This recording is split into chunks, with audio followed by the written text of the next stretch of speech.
A'udhu billahi minash shaitanir rajim. Bismillahir rahmanir rahim. We are continuing with our study of Surah Al-Kahf, and we've reached the part where Zulkarnain alayhi salam, prophet and king, is going on his third journey.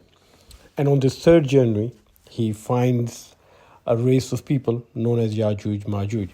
And this journey and his findings have been a source of great controversy all over the Islamic world. So before we delve into the ayahs of the Quran and the tafsir and the details of his journey, we need to know the background. And I'm going to, inshallah, offer to you this background in two parts. First would be, who are Yajuj Majuj, also known as Gog and Magog? And the second would be, what is the barrier or the so-called wall which is separating them from the rest of the world, and where is it? And the source for this information, of course, is going to be Quran and Hadith. So first we'll study what the Quran and Hadith say about it. And then we'll see what the Bible says about it and what is the popular belief. Now, starting with who are Yajuj and Majuj. According to the Quran and Hadith, these are a race of people. And this race of people, it comes from Nuh alayhi salam. So Nuh alayhi salam, he had three well-known sons known as Sam, Ham, and Yafis. From Sam comes the races which are known as the Semitic races, like the Arabs, the Babylonians, the Bani Israel, the Jews. They're all the Semitic races. From Ham comes the African races. So all the races and the nations which are in Africa, they are from Ham bin Nuh. And from Yafis bin Nuh come the races which inhabit the northern hemisphere, which are the Aryans, the Indo-Europeans, the Chinese, the Far Eastern. So all of these are from Yafis. It has been said that Yajuj and Majuj are actually the offsprings of this race. They come from the race of Yafis. So the story goes that they are genetically linked to the Europeans and the Far Easterns and the Oriental race. And they are kind of people who do not believe in a settled life. And they bring death and destruction to wherever they go. All they do is consume. They consume the food resources, the water resources, and they destroy everything. And then they move on to greener pastures and destroy them and then move on, so on and so forth. The Quran says two things about them. First, that when Zulkarnain alayhi salam came across them, he put a barrier. Now, remember, Quran says he put a barrier, not a wall. He put a barrier between two mountains. There was a narrow mountain pass and he blocked it, and they have been restrained, and now they live behind that barrier in a valley, and they are not able to come out. And the second thing Quran says is that towards the end of times, they are going to be released from that barrier. They'll come out, and they'll come like waves, one after another. And after that, the day of judgment would arrive. So this is towards the very end of times. Now, in the ahadith, there are two important ahadith that I would like to mention here. First of all, there's a hadith in Bukhari Sharif, also mentioned in Muslim, and it is also found in the accounts by Ibn Hanbal, that the Prophet ﷺ, he had a dream, and he woke up very distressed from it. And he's told the Sahaba that there is bad news for the Arabs, that a crack has appeared in the barrier behind which Allah Ta'ala has kept Yajuj and Majuj. The second hadith is from Sahih Muslim, in which the Prophet ﷺ, he said that towards the end of time, when the Dajjal is there, Isa alayhi salam will arrive and he will fight against the Dajjal and he will defeat the Dajjal. And he would establish a peaceful kingdom all over the planet. And when that has been done, Allah Ta'ala will say to Isa alayhi salam that I'm going to send to this planet one of the races created by me who nobody can defeat. And Yajuj Majuj would be released from their barrier. And they would bring death and destruction to almost all the planet, and the Muslims would be limited to an area of Hijaz. In fact, the human population would be limited to the area of Hijaz. So the rest of the planet would be all taken over by them. And after that has happened, there would be a disease which will spread among them, and they would all succumb to it, and they would all die, and then the day of judgment would arrive. So remember this thing, that firstly, all of this is going to happen after Isa as-salam has arrived, not before. So if we hold on to these important messages by the Quran and Hadith, a lot of confusions about Yajuj and Majuj would be gone. Now, let's come to what the Bible says. And the Bible is totally confused, absolutely confused. In the book of Ezekiel, it says that it's not Yajuj and Majuj, it's Yajuj from Majuj, Gog from Magog. Whereas in Genesis, Magog is a man. Now this is confusion. At one point they say it's Gog from Magog, and then Magog is considered to be a man. And then the rest of the accounts, when you go, they call both of them a race, Gog and Magog. So a lot of confusion in the Bible. I'd prefer we don't go into that confusion and just stick to what is very clear, and that is in the Quran and in the Hadith. The topic is very popular among the modern apocalypticism followers. The biggest popularity of Yajuj and Majuj is found in the Muslim world and Israel.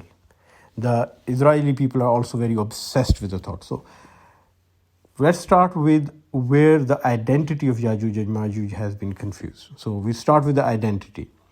So the very first story which arose about them is with the Alexander romance. And they say that when Alexander the Great went for war against Raja Porus, as they call him in the local language, Raja Porus got a special army of very violent fighters. They were 400,000 in numbers, and they were Yajuj and Majuj. And Alexander, he trapped them in a mountain valley, and he made a wall in front of it. Now, of course, this legend doesn't stand any water. The mountain mentioned are the Tus mountain, the Tus mountains. It doesn't stand any merit, and we will totally reject that. The second theory is from Central Asia. In fact, most of the theories you will see are about Central Asia, tribes in the Central Asia, and it's about the Scythian tribe. Now, some people call it the Scythians, but the correct pronunciation, as the Greek said, was Scythian, and the people themselves, they call themselves Sakas. They were a very big tribe, very good fighters who invaded the subcontinent, and they said that these are the Yajuj and Majuj. But here the objection is that they've already come and they've already settled in the world. They inhabited mostly in Afghanistan and in Pakistan area. They had a lot of kings among themselves, and then they mixed with the local population. In Afghanistan, even today, there is a tribe in the south of Afghanistan known as Sakazai, which means sons of Saka. And they are considered Pathans. They've become part of the Pathan race now. And also during the time of the Persians, they were a very important military force. So they cannot be qualifying for the Yajuj and Majuj title. The third theory about them presented was that they are the Huns. Now, who are the Huns? Again, a Central Asian tribe, and they were also known as the White Huns, and there were two big branches of them. One went to Europe, and they had a leader known as Attila the Hun, and they established the kingdom of Hungary. The second big tribe moved towards India, and they came to the region of Afghanistan, Pakistan, and India. And today, the offsprings of the Huns, we know them as the Rajput and the Gujars. So the Rajasthan area, Punjab area, all these areas are dominated by them. Even in Afghanistan, you have the Gujar tribe, which are actually children of the Huns. So again, they cannot be Yajuj and Majuj, although initially they were considered to be Yajuj and Majuj. The fourth race, which was labeled as Yajuj Majuj, is the Turks, the Turks themselves, again coming from Central Asia. And it is mostly based on the fact that the Turks have this very old ancient tradition that there was a iron mountain from which they came, and they took iron out of it and made weapons. So it has been rumored that this is actually the mountain behind which they were trapped. But again, the Turks are now found all over the world. Turk is a very big race, and we know Yajuj and Majuj would be released after Isa alayhi salam, and Isa alayhi salam has not arrived. Next, number 5 is the Vikings. And a lot of Muslim scholars consider the Vikings to be the Yajuj and Majuj. And a modern age scholar, in fact, a lot of modern age scholars have said, well, because the Europeans have taken over the world, they are the Yajuj and Majuj. Again, I would disagree with it because they do not fit the profile of Yajuj and Majuj. Now, once we Muslims and Arabs labeled the Vikings at Yajuj and Majuj, it was only a matter of time that the Europeans labeled the Arabs at Yajuj and Majuj. So the Europeans have this theory of Saracens. They used to call the Arab Muslims as Saracens. And that probably comes from the Semitic word Sharq. Sharq means east. So from Sharq or Sharqat was the tribe, the word Saracen took birth. And the Europeans believed for many hundreds of years that the Arabs would just come out with big armies and are invading everywhere. They are the Yajuj and Majuj. And the seventh candidate for Yajuj and Majuj are the Tatar, the Mongol. And they were probably the race which fits the criteria the most because they came from an area where a Yellow River was flowing, and it was said Yajuj and Majuj live in a valley where a Yellow River flows. And they came from behind the wall of China. They invaded China. They invaded the rest of the countries. And they acted like Yajuj and Majuj. They would burn crops and consume food and not grow anything and not settle anywhere. And at that time when this was happening, people were sure they're Yajuj and Majuj. But again, they were ignoring the fact that Yajuj and Majuj are not going to come before Isa alayhi salam, before Dajjal. They will come afterwards. So now those Tatar Mongol, many of them settled, many became Muslims, others converted to Buddhism, and they are a peaceful race, and they do not show any characteristics of Yajuj and Majuj. Number 8, Christians, in their animosity towards the Jews, they always labeled Jews as the troublemakers, came to the conclusion, some of the scholars, that Yajuj and Majuj are the 10 lost tribes of the Jews. Again, we do know that they are not the Semitic race. They are not from Sam bin Nuh. They are from Yafis bin Nuh. So they cannot be considered as the potential source of Yajuj and Majuj. Now the Israelis, the Jews themselves, in response, they believe, and even today they believe, that all the hostile nations in the world, every nation which is against them, they come under the label of Yajuj and Majuj. And this is very popular in Israel. And that's why I think it gives them confidence that they should just wipe them out and kill them completely because they are wild, untamed, rebellious kind of people. But again, it is a very gross generalization of labeling everyone as Yajuj and Majuj. Now we move on to the second part. And the second part is, where is the barrier or the so-called wall that Zulkarnain al-Islam built? Now, many candidates for that, but again, you have to understand what Quran says. And Quran has gone into detail of explaining how Hazrat Zulkarnain al-Islam made the wall, how he put the iron and the copper and heated it and mixed it and blocked the narrow mountain pass. All of this thing is very unusual. Quran usually does not go into extra details, and it just gives a message. But here Allah has gone into the engineering of it, just to show it is not a wall, it's a barrier. And Allah knew that people will confuse walls all over the world and races all over the world with Yajuj and Majuj, and that's why Allah is very clear. Number one, it's not a wall, it's a barrier between two mountains and a narrow pass. Number two, this is going to happen just before Yawm al-Qiyamah, not any time earlier than that. So the confusions about the wall. So the first of all, number one confusion, the Great Wall of China. It was made to keep the Mongols and the Tatars out, especially the Mongols. And Credit goes to Ibn Battuta. Ibn Battuta traveled to China and he went to the Great Wall of China, and he's even given its distance from Guangzhou. Guangzhou is where he landed first. He said you have to walk 60 days from Guangzhou to reach the Great Wall, and Yajuj and Majuj were behind this wall. Totally wrong. They are behind a barrier between mountain passes, not a wall.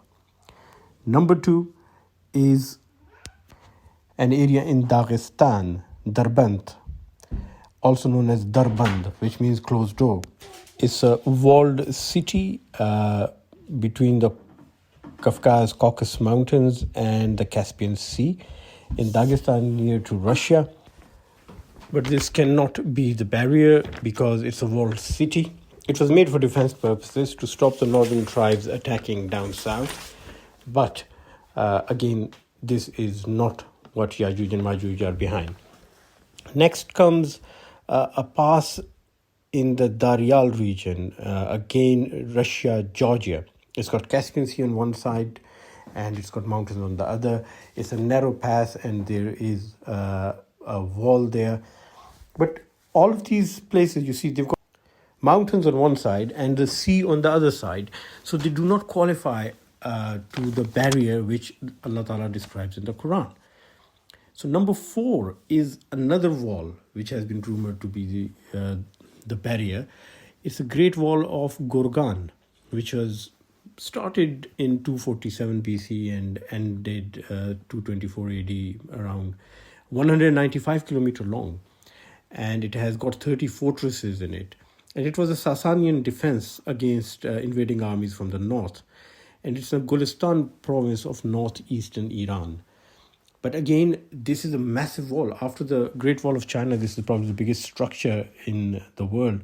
But it is not the barrier which Allah Ta'ala has talked about. Number 5 is a Christian tradition from the 7th century. And this tradition, known as Pseudo-Methodius, says that actually the barrier for Yajuj and Majuj is a walled up mountain pass between two mountains, which is very close to Quran. But remember, this tradition is very close to the date when the Quran was revealed. So I personally believe that the Christians, they heard this Quranic tradition and they just copied it and passed it on.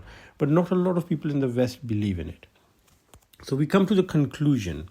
And the conclusion is that Yajuj and Majuj, they are probably a subspecies of the human race. They're unlike us. And I would like to draw a parallel here. And it's very related to the work I do. I work with cancer patients. And in oncology, we know that the human body has got differentiated cells. So your eye cells are made to see. Your ear cells are made to hear, the inner ear cells. Your skin cells are protective covering. Your brain cells, they pass information. But every now and then, there is a mutation. And the mutation can cause rebellious cells in the body, which don't do any function. And they just go and destroy. They destroy by consuming all the food and water in the body and leaving nothing for the rest of the body cells. And this kind of cells, they are known as cancer cells. To me, Yajuj and Majuj fit the description of a malignant race. They've had mutations, which has made them into a race which only consumes. The human beings, they settle down, they make cities, they make societies, they live together, and they live in harmony with the environment. So we grow things, we give back to the environment, and we survive. But Yajuj and Majuj are only there to exploit the environment, to destroy the environment, to consume from the environment. They are not giving anything back, and they leave death and destruction in their path. So they are probably a mutant subspecies. And I can see where the modern scholars blame the Chinese and the Europeans to be Yajuj and Majuj. They say Europeans and Chinese are Yajuj and Majuj because they have brought a lot of destruction to the environment. But this would be an oversimplification and stereotyping. And I don't believe we should be following that line of story because we know that the Yajuj and Majuj race would only be released towards the very end of time. And what they would do is they're going to consume all the resources in the world. They'll consume the food and the water, and they'll leave nothing behind, and they'll just destroy everything in their path. And the barrier they're hidden behind, or they're trapped behind, they probably are in a valley. As the hadith have suggested, there's provision for them. There's a yellow river which is flowing in the valley, and that river brings them probably fish, food, water. In the valley, they might have some sources to eat. Their population is small, but once they are released, their population is going to grow exponentially, and they would be massive in number. And the question arises in this modern time, how come we have not found them and found the valley? Well, there are many places in the world which are unexplored. As I mentioned yesterday, if you go to Andaman Islands, there are indigenous people there who have had no contact with civilization for 10 to 20,000 years. You go to the jungles of Amazon, there are about 200 Amazonian tribes which are indigenous native people, no contact with the modern world for the last 20 to 30,000 years.